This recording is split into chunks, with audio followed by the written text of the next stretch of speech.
د برازیل په لوی ښار کې روغتیا پالان د یو بل ناروغ لیدو ته ورځي. د ټولبند له کبله د ګاډو ګڼه ګوڼه نشته، خو د 22 میلیونو وګړو په دې ښار کې سړکونه ډیر خراب دي. د روغتیا پالانو ډله د یوې نوي کلنې میرمنې لیدو ته ورغلې چې په کورونا ناروغۍ اخته شوې. دا ډله چې د کومو ناروغانو لیدو ته ورځي او 20% یې په کورونا ناروغۍ اخته وي.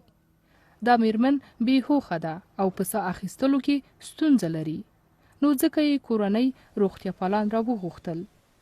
په دې غیر عادي حالت کې څوک نه پوهیږي چې ښایي د خپلې کورنۍ غړي په وروستي ځل وویني، خو هغه ناروغان بختور دي چې روغتون ته وړل کیږي. روغتیا پالان وایي د پخوا پرتله د وبا له راتګ سره 3 برخې خلک په خپلو کورونو کې مړه شوي. کله چې ناروغي خپره شوه موږ په کور کې د مړینو شمیرې ثبتولې. خلک به ویده شول او بیا نه راپاڅېدل او بله لاره یې هم نه لرله.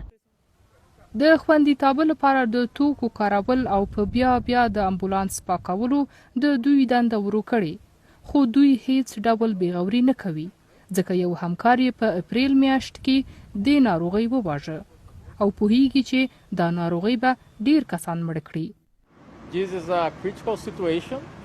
ډیر خطرناک حالت دی، خو څنګه چې تل وایو تر هغه پرې باور نه کیږي چې مړي په خپلو سترګو ولیدل شي. ښایي بیا پوه شو چې ناروغي شته، ځکه اوس پټه خپریږي. د ساو پاولو په ختیځ کې دا بېوزله سیمه خورا ډیره ځپل شوې. دلته د کورونا ویروس اغیز ډیر روښانه ښکاري. د انتونیو او کیلی په نوم پلار او لور یو ځای ژوند کاوه، خو تیره اونۍ دواړه یو ځای مړه شول. دواړه په یوه ورځ په روغتون کې د پاملرنې بیړنۍ خونې ته یوړل شول، خو څو ورځې وروسته دواړه مړه شول. لمسی مارکس وایي موږ فکر کوو چې هغه پوهیده. راته یې وویل چې د خپلې لور ښخولو پر ځای غوره ګڼي چې مړ شي. په داسې حال کې چې د انتونیو او کیلی کورنۍ ویر کوي، د ساو پاولو او ریو په څیر ښارونه چې د مړینې کچه پکې ډیره لوړه ده بیا پرانستل کیږي. برازیل له ډیر سخت حالت سره مخ دی، خو دا مړینې د یو بدلون جوګه نشوي او پر ځای ولسمشر جیر بوسینارو هڅه کوي چې د ویروس اغیز لږ ښکاره کړي.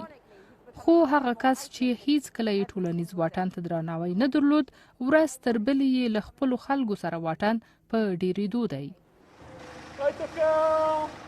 فرانسس هم ځان ګوښه احساسوي او وایي رواني زیان یې تر ټولو بد دی. 2 میاشتې وشوې چې نه دی توانېدلی خپل وکلن زوی په غېږ کې ونیسي، ځکه ویره لري چې په کورونا ناروغۍ به اخته شي. Miss you so much. Bye bye.